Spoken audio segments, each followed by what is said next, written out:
Fasting has been done for centuries all through Europe and has been well known to be a trigger to bring about healing processes in the body. So what I'd like to look at in this presentation is fasting, what it is and the effect that it has on the body.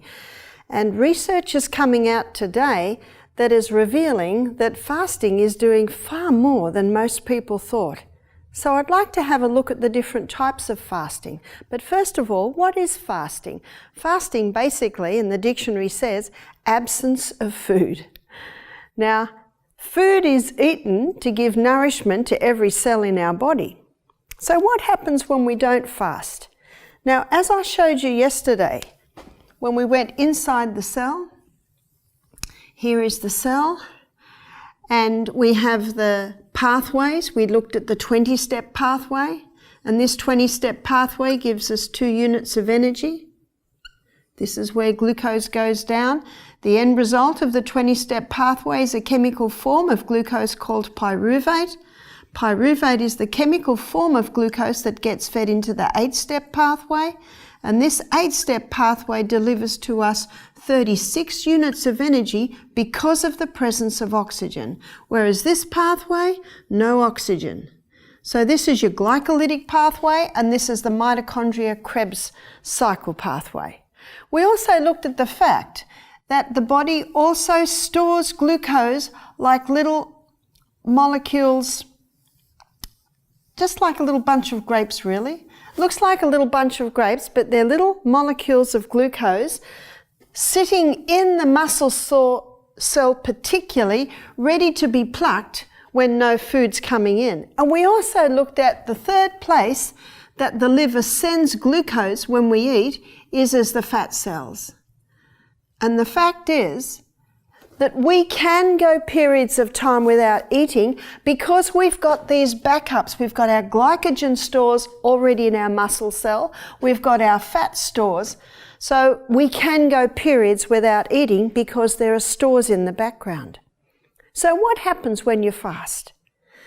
Well, one type of fasting is absence of food for a period of time. And we look in the Bible, when Israel was being challenged, often the king would go through a period of fasting and he'd get all the people of Israel together and they would fast and pray, asking God to intervene because the enemy was too big and too great. And there are some amazing stories of how God did that. But often fasting was chosen.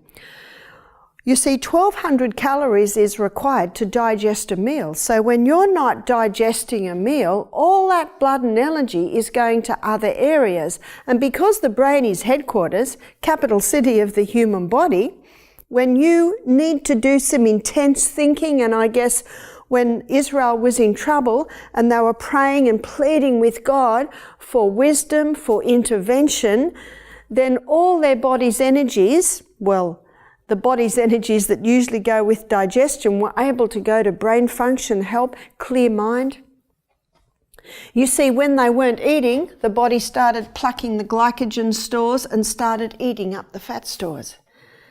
So fasting has been used for that, but fasting has also been used as a way of healing the body from certain diseases. You see, when you're not digesting, and your brain's not going into intense brain function, the body basically says, wow, this is great. We've got a little bit of extra energy here. We can go to the areas of greatest need. And at our health retreat, our guests go through 2 days of fasting. And in those 2 days of fasting, we give them juices because juices bypass digestion. Well, basically, I think digestion takes about 10 minutes. And what happens when you're bypassing digestion? All that blood and energy goes to areas of greatest need. It can be likened to what happens when you're on holidays at home. When I'm on holidays at home, I go to the areas of greatest need. So every day I sweep the floor, I do the dishes, I make the bed, I wash the clothes, but there are little areas in the house that I look at and I think they can wait. Maybe some papers are piling up in a corner. They can wait. They're not a priority. So when When I have holidays at home, I go to those areas of greatest need. You see, the body knows what to do. It knows how to heal you. God put that amazing process inside the body. And when you're fasting, the body basically says, great, we've got a little bit of extra help now. We can go to those areas of greatest need. And as I often tell our guests at our health retreat, in every single body, the energies are going to a different area. It all depends on the greatest need. But before rest and rejuvenation can happen, the first thing the body has to do is clean house. And we have 4 organs of elimination we looked at earlier in this series of lectures. We've got our skin, which throws off waste. We've got our urine that's throwing off waste. We've got our lungs that are also throwing off waste. And we've got our colon, which is eliminating the largest pieces of waste. So all the waste is coming out of the body. But there are some areas of waste that are fairly toxic. And the liver, being the project manager, the liver is the one that detoxifies us, or basically is in charge of the detoxification process. And your liver detoxifies you in 3 ways. So number 1 requirement is to stop eating. And when you stop eating, the fat stores start to get broken down to give the necessary glucose for your cells to run. But all through our life, when we're confronted with or take in by mouth, by skin, environmental poisons, they always go to the liver. The liver's the project manager. And sometimes these environmental poisons come to the liver and the liver says, this is a nasty, nasty guy. Wrap him up in fat and store him. So in our fat cells, we've got these environmental poisons stored up. And then the person comes to the health retreat and they stop eating and the fat stores are getting broken down to give the glucose that our cells need to run on, and something else a little bit more sinister is being released. It's the fat-soluble toxins. And these fat-soluble toxins that have been building up in our fat cells all our life. And what the liver does, it must break that down to a water-soluble state. That's the only way that it can be released out of the body, is as a water-soluble state. And so the liver does this in 3 stages. Let me show you. Phase 1. Phase 1 of the liver detox is where the liver takes this fat-soluble toxin. I've made a little symbol to make it a little easier, and it breaks it down to a metabolite. Metabolite simply means the first stage of metabolism or the first stage of breakdown. And this metabolite is more toxic than it originally was. It creates a lot of free radicals. This metabolite is highly volatile. And this metabolite creates a lot of free radicals, and free radicals are damaging to the tissues. And you might make the comment, what's the liver doing? It's just created something worse than it originally was. It's a process. It's like when we clean up the garage. Halfway through cleaning up the garage, it looks 100 times worse than when we started because we're pulling everything out. Basically, that's what's happening. Now, within 36 hours of going on a fast, phase 2 kicks in. And in phase 2, the liver takes this highly toxic, highly volatile metabolite and joins it together with amino acids. The union of this highly toxic, highly volatile metabolite with the amino acids, it basically joins it together like this. It locks the highly volatile metabolite with amino acids. That creates the water-soluble state. And in a water-soluble state, it can be easily released out of the body. So the symbol for the water-soluble state is a wave in a box. Phase 3 happens in conjunction with phase 2. And phase 3 is where the liver takes this water-soluble state and basically releases it out via your sweat glands, releases it out via your urine, releases it out via your colon. You see, it is now a water-soluble state and it can be easily released out. This is what science is showing now happens when people fast. Now, your liver has certain needs at these stages. So the needs that the liver has at stage 2 is antioxidants. You see, this metabolite is very toxic and has the ability to damage us. Well, that's what the free radicals do. Whereas the antioxidants, their nickname is free radical scavengers. They mop them all up. So the most potent antioxidants are beta-carotenes. This is why when you fast today, you must have juices. And the most potent beta-carotenes is found in your orange-coloured vegetables and your green-coloured vegetables.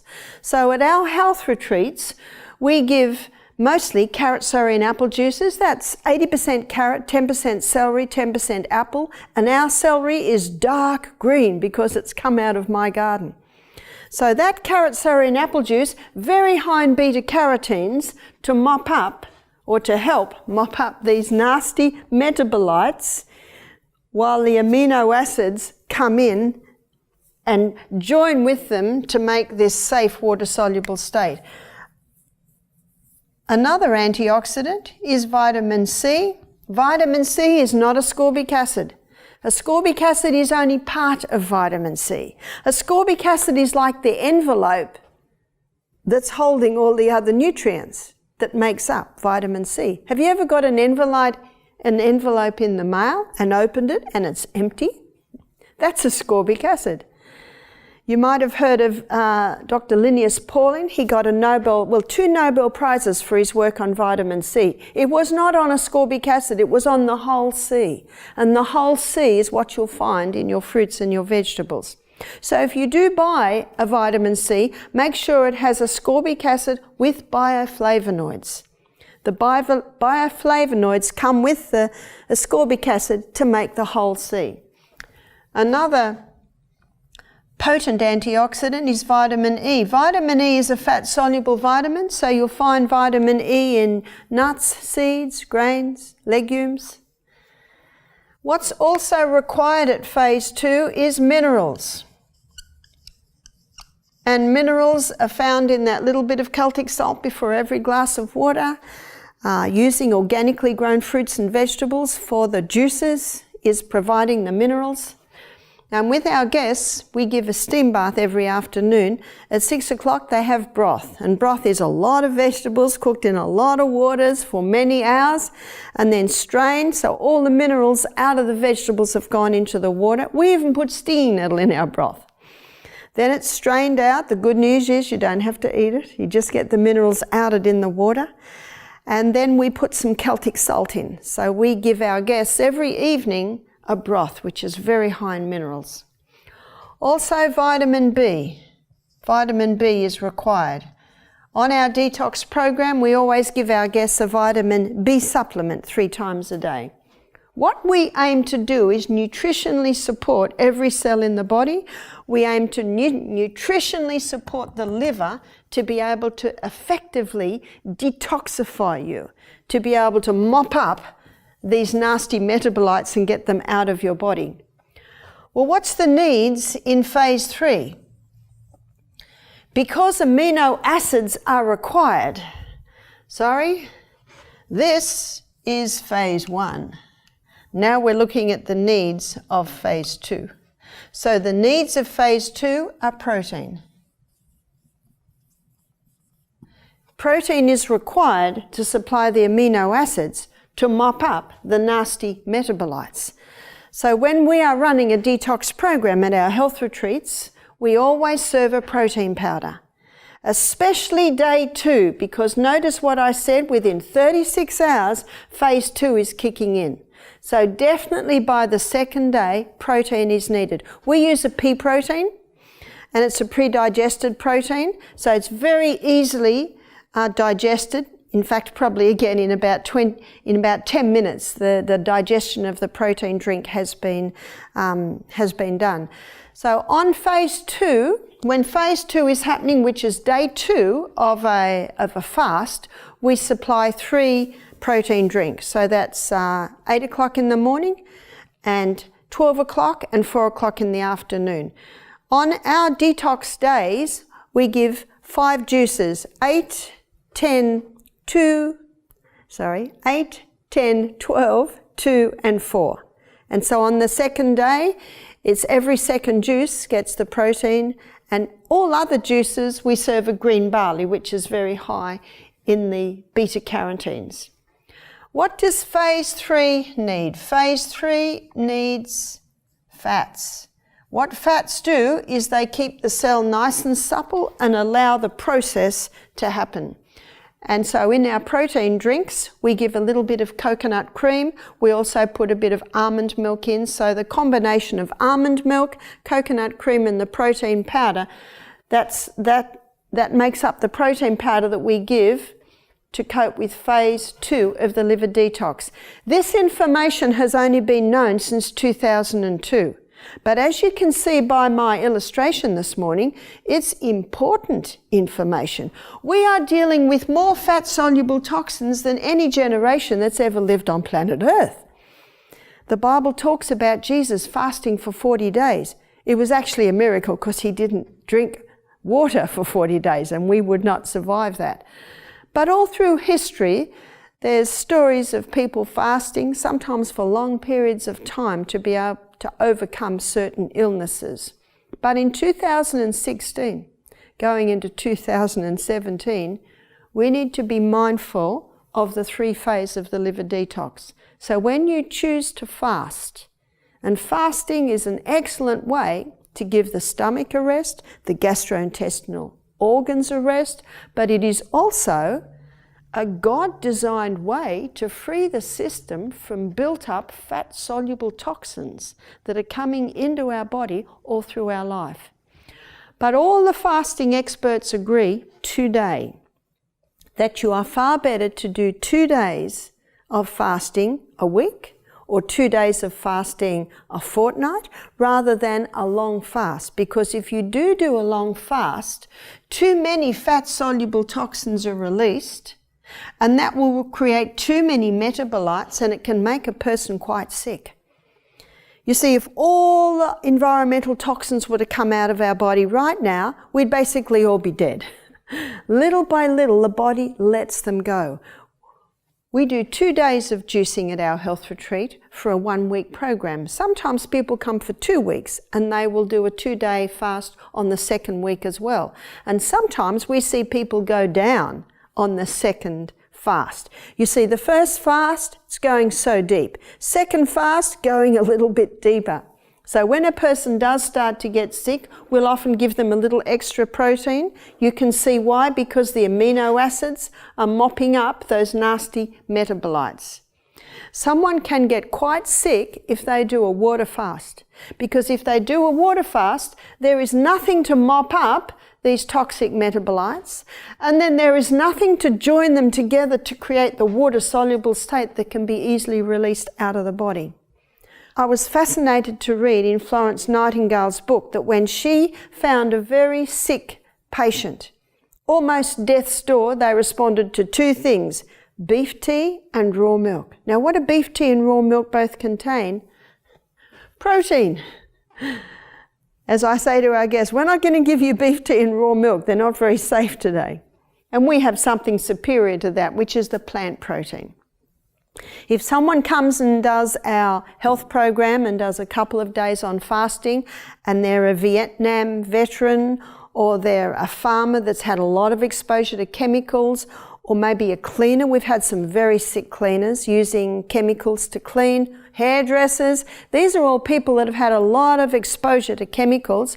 I will often put them on a protein drink every juice. So that's 5 times a day, because I know that what's going to be coming out of them is pretty toxic. And the metabolites can make them quite sick.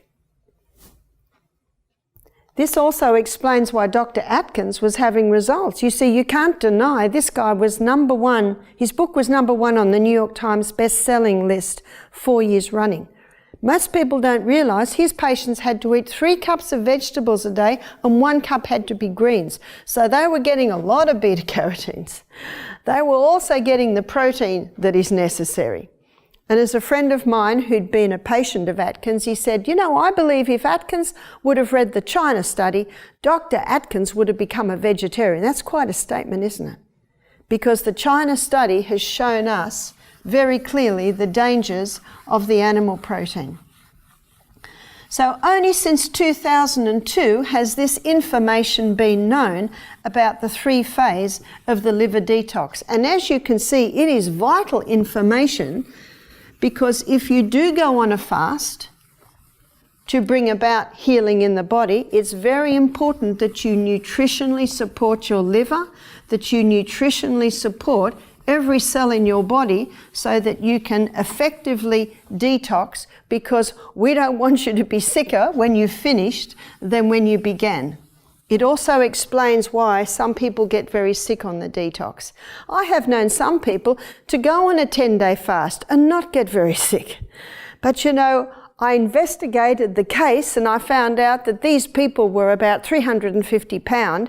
They had not had exposure to chemicals through their life. So maybe what they were releasing from their fat stores weren't as toxic as maybe someone else. So this is one of the remarkable things that science is now showing us as to the reason why people are recovering from serious illnesses when they go through a fast. Because a fast could be called a detox, it could be called a cleanse, because as the fat stores get broken up, they are releasing the environmental poisons. And on the first lecture that I gave, where I talked about the true cause of disease and all the little microorganisms, do you remember a lot of those microorganisms, their role on planet Earth are the garbage collectors. So if we've got a lot of garbage in our body, a lot of environmental poisons, it can be a fruitful ground for them to grow. So fasting, if someone does fasting today, my suggestion is only go 2 days. In his book, Dr. Michael Mosley's book, The Fast Diet, he goes a little bit further. And there are quite a few scientists today are showing that fasting affects the brain. And what they are showing is that after not eating for, I think it's 24 hours, so not eating for 24 hours, the brain releases a protein called brain-derived neurotrophic factor. And brain-derived neurotrophic factor is a protein that stimulates neurogenesis. So fasting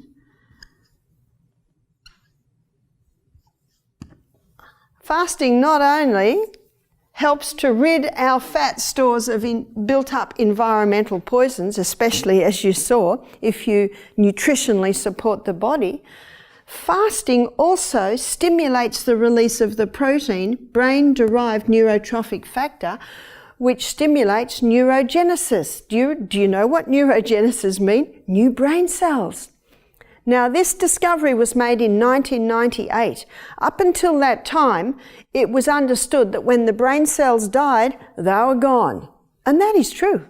Once the brain cell dies, it's gone. It cannot regrow. But under the right conditions, brain-derived neurotrophic factor is released, which causes neurogenesis, new brain cells. Isn't that good news? God is so amazing what He has put into our body. And the more science goes deeper and deeper into the human body, the more it finds these most amazing things. God is so merciful that He gave us brain-derived neurotrophic factor that can stimulate neurogenesis. I have known people who have been heavily into drugs and alcohol. God has touched their heart. They have opened their heart to Him, and now they are no longer drug addicts. They are no longer alcoholics, and they are living for Him. And yesterday I gave you the the passage in the Bible, Ezekiel 36:36, that the heathen that are left round about might know that I, the Lord God, build the ruined places and plant again that which was desolate. God can do that in the brain with brain-derived neurotrophic factor. Listen to it again. That I, the Lord God, build the ruined places and plant again that which was desolate. For I, the Lord God, hath spoken it, and I will do it. God stands behind every promise. If you have a brain that's not working well because of things that have been done in times past, claim the promise of Ezekiel 36:36. You can claim the promise, but there are also some other things you've got to do. And my suggestion is try a fast 1 day or 2 days a week. It will stimulate brain-derived neurotrophic factor, causing new brain cells to be developed, no matter what the age. But there are some requirements. Let's have a look at the requirements for the release of brain-derived neurotrophic factor, a fast. So this can be 1 day or 2 days, or it can be another type of fast that Ellen White defines in the Ministry of Healing, and that is having 2 meals a day. For myself, I have breakfast at 7 o'clock, like a king. I have lunch at usually about 1:30, like a queen. And often I do not eat again till breakfast the next day. That's an 18-hour fast. And that is such an easy fast because when we would be the most hungriest, we are asleep. And your stomach's very happy because it gets to sleep when you're sleeping.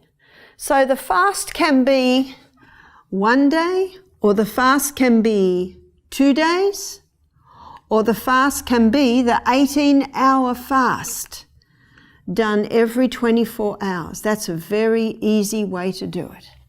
And the only way you can go the distance is to have high fiber, and all your plants are high in fiber. Generous amounts of protein. I myself eat legumes every meal. For lunch yesterday I think they were cannelloni beans, we had squash and carrots baked, we had a big salad, we had some dressings with that. Oh, and we had steamed broccoli. You see, that meal, everything had fibre, generous amounts of protein, and for dessert we had some walnuts. So legumes and nuts. Be careful not to overdo the nuts. And seeds, oh, that's what I also had, pumpkin seeds. And then healthy fats. What are your healthy fats? Your healthy fats are the fats that have not been altered. The most dangerous fats are the heating of the polyunsaturated fats, the margarines, they're the altered fats. We need to be having oil in its raw state. The only oil that can bear heat is coconut oil because it has no empty spots for the heat and the light to be attracted into. It's a saturated fat.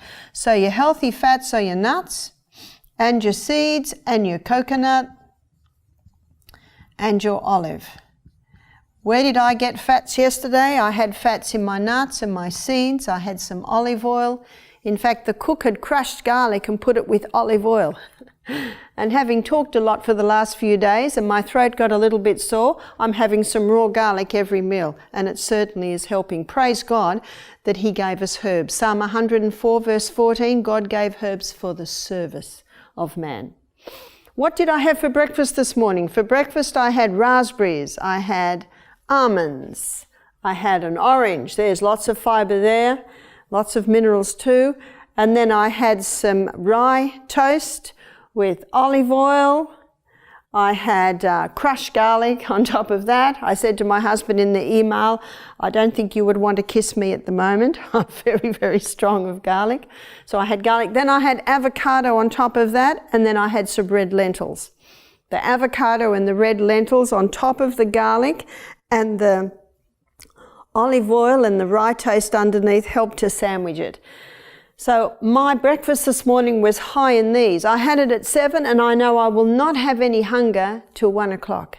Now my sons, they might have twice what I ate. They might have 2 slices of toast. They might have 2 cups. So you see, you play with that depending on your age, your size, your fitness. Unfortunately, it was raining this morning and I couldn't go for my morning run. So what I do is I do the plank. Do you do the plank? Hold the plank and do some Pilates workouts on the floor. We need to be getting the body fit. So every day we must do some sort of exercise. So that is how you can do the 18-hour fast. When you eat like that, it will go the distance. So to trigger a release of brain-derived neurotrophic factor, fast. Another thing that triggers this release is low carbohydrates. This is what the science is showing. Low carbs or low starches. Many Americans in Australia have cereal and toast for breakfast, sandwiches for lunch, pasta for tea. That's almost 100% carbohydrate. We've got to get the carbohydrates down. Now, all grains are high in protein, but they're very high in carb, whereas your legumes, they are high in protein, but they are medium to low in carbohydrates. And your nuts and your seeds, they're very low in carbohydrates. So to get the carbohydrates down, greatly reduce the grains. That's the best way to get the carbohydrates down. What also causes a release of brain-derived neurotrophic factor is the high intensity interval training.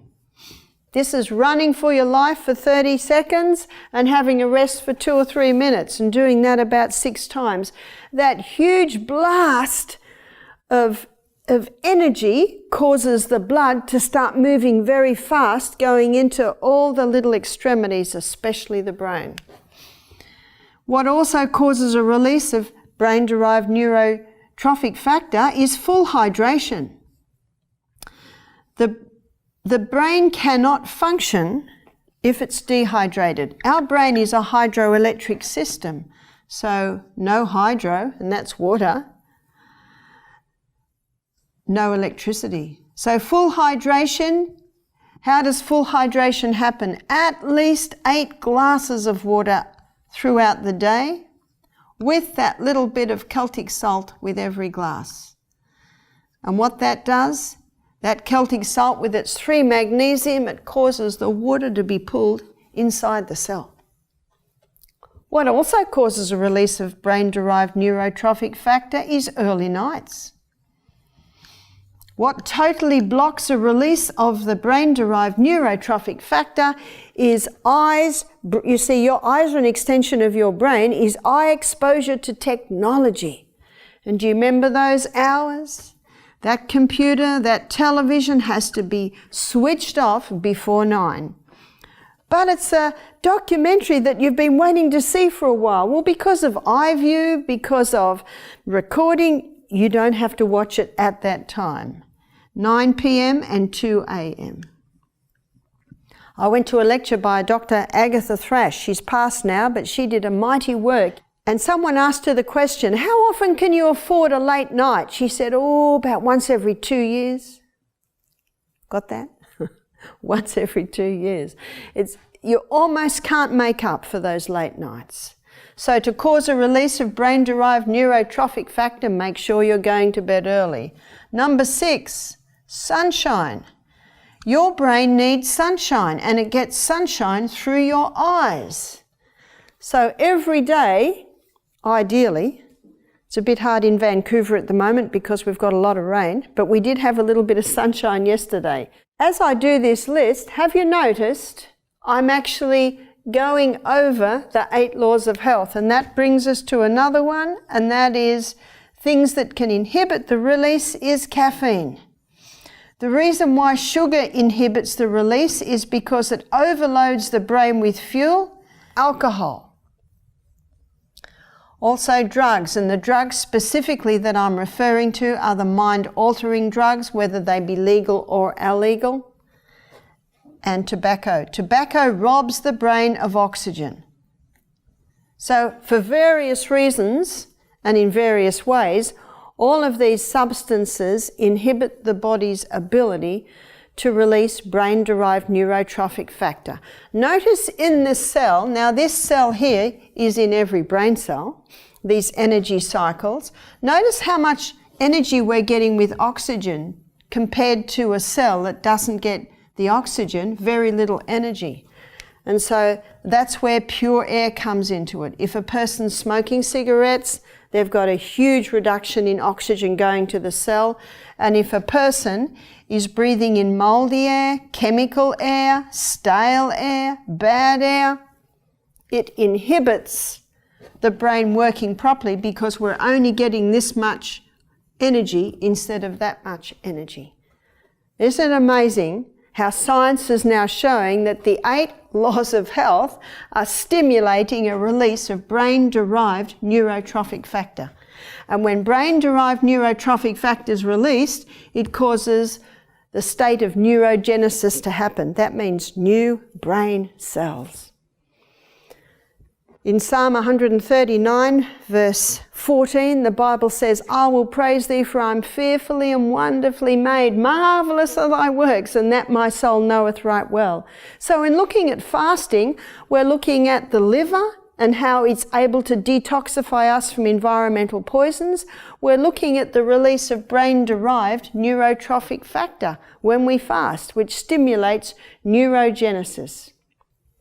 What I have been talking about is the physical fast, the cessation of food.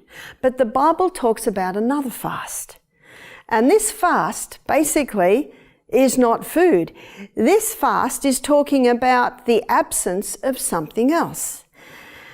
And we will find it in Isaiah 58. And in Isaiah 58, it begins by saying, Cry aloud, spare not, lift up thy voice like a trumpet, show my people their transgressions, the house of Jacob their sins. Yet they seek me daily and delight to know my ways, as a nation that did righteousness and forsook not the ordinance of their God. They ask of me the ordinance of justice, and they take delight in approaching to God. Now these people are Christians, yeah? They take delight in approaching to God. But look at the next verse. Then the people have a complaint. They say, Wherefore have we fasted, and thou seest not? Wherefore have we afflicted our souls, and thou taketh no knowledge? Behold, in the day of your fast, says God, ye find pleasure, and exact all thy labours. God says, Behold, ye fast for strife and debate, and smite with the fist of wickedness. He says, You shall not fast as you do this day, to make your voice to be heard on high. Can you see what God's saying? In the day of your fast, you find pleasure. I'm fasting. Everyone look. Everyone. Can you see what's happening? God has no pleasure in that. And then God says, Is this the fast that I have chosen? To bow down thy soul as a bulrush, to spread sackcloth and ashes under thee? Wilt thou call this a fast, an acceptable day of the Lord? But then God defines it. He said, Is not this the fast that I have chosen, to loose the bands of wickedness, to undo the heavy burdens, to let the oppressed go free, and that you break every yoke? Is it not to deal thy bread to the hungry, to bring the poor that are cast out to thine house? That when thou seest the naked, that thou cover him, and turn not thy face from thine own flesh. Then shall thy light break forth as the morning. Thine health shall spring forth speedily. Did you get that? Thine health shall spring forth speedily. Thy righteousness shall go before thee, and the glory of the Lord shall be thy reward. The glory of the Lord? What's the glory of the Lord? Do you know, Moses said in Genesis 33, he says, I beseech you, show me your glory. And God said, no man can see me and live. But he said, hide yourself in the cleft of a rock and I'll pass by you before you. And so then you go over to chapter 34, verse 5. And it says that the Lord descended in a cloud and stood with him there and proclaimed the name of the Lord. And the Lord declared, he said, the Lord God, merciful and gracious. What did Moses say? Show me your glory, and the glory of the Lord shall be thy reward. What's the glory? Merciful, gracious, long-suffering, abundant in goodness and truth, keeping keeping mercy for thousands, forgiving iniquity, transgression and sin, that will in no wise pardon the guilty. Do you know that's good news when people have suffered? That's the glory of the Lord. Let's take the merciful, gracious, long-suffering, abundant in goodness and truth, keeping mercy for thousands. Let's take that back into the fast. Isn't that the fast? To loose the bands of wickedness, to undo the heavy burdens. I find at the health retreat, many are burdened down with caffeine addictions, sugar addictions, alcohol addictions, drug, tobacco addictions. That's why God wanted us to open health retreats. Is it not to deal thy bread to the hungry? What does Jesus call himself? The bread of life. To deal thy bread to the hungry, to bring the poor that is cast out to thine house. Did you hear that? Your house. When thou seest the naked, that thou cover him, and that thou turn not thy face from thine own flesh. Do you know, my daughter told me a very sad story about a couple whose eldest daughter ran off and married another man. It is now 10 years later and they will not talk to that daughter. And you know what the grandparents said? Yeah, but you did that. You ran off together and married. How sad. We're not to turn our face from our own flesh. This lady has grandchildren and she has never seen them. And oh, how those grandchildren need to know from their grandmother words of life about a loving Saviour. Turn not thy face from thine own flesh. No wonder the psalm says, if thou, O Lord, shouldst mark iniquity, O Lord, who could stand? But there is forgiveness with thee, that thou mayest be feared. That's Psalm 113. So what God says, is not this the fast that I have chosen? To loose the bands of wickedness, to undo the heavy burdens, to let the oppressed go free, and that you break every yoke? Is it not to deal thy bread to the hungry, to bring the poor that are cast out to thine house? When thou seest the naked, that thou cover him, and turn not thy face from thine own flesh? Then shall thy light rise as the morning, and your health shall spring forth speedily. The glory of the Lord shall be thy reward. Then shalt thou call, and he will answer. Then shalt thou cry, and he will say, Here I am. If thou put away from the midst of thee the yoke, the putting forth of the finger, and the speaking of vanities, then shall thy light rise in obscurity, and thy darkness shall be as the noonday. And they that shall be of thee shall build up the old waste places, and shall raise the foundations of many generations. What's the fast? What's the fast? Is not this the fast that I have chosen? A physical fast is stopping food, no more food entering to my stomach. That's a fast. What's this fast? I would like to suggest that it's a fast from self. No wonder Ellen White says in page 43 of Steps to Christ, she said, the warfare against self is the greatest battle that has ever been fought. The yielding of self, the surrendering of all to the will of God requires a struggle. But the soul must submit to God before it can be renewed in holiness. When we submit to God, and how do we do that?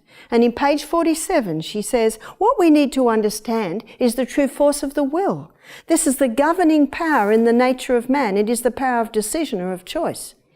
The power of choice God gave to man, it is theirs to exercise. You cannot change your heart. You cannot of yourself give to God its affections, but you can choose to serve him. You can give him with your will. He will then work in you both to will and to do of his good pleasure. Your emotions now will be centered on him. Your thoughts will be in harmony with his thoughts. Through the right action of the will, an entire change can be made in the life.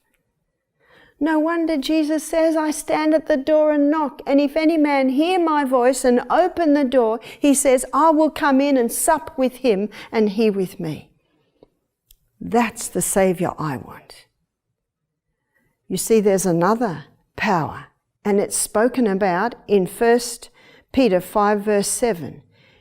It says, humble yourself under the mighty hand of God, and he will exalt you in due season. casting all your care upon him, for he cares for you. Be sober, be vigilant, knowing that your adversary, the devil, as a roaring lion, walketh about seeing whom he can devour. Whom resist, steadfast in the faith, knowing that the same afflictions are accomplished in your brethren that are in the world. Therefore, brethren, be steadfast in the faith. How do we be steadfast in the faith? It's by surrender. It's by surrender. It's by submitting your whole life to God. He will then come in you and work in you, both to will and to do of his good pleasure. And the final verse in 1 Peter says, but the God of all grace, who has called you unto his eternal glory. What's the eternal glory? Merciful, gracious, long-suffering, abundant in goodness and truth, keeping mercy for thousands, forgiving iniquity, transgression and sin.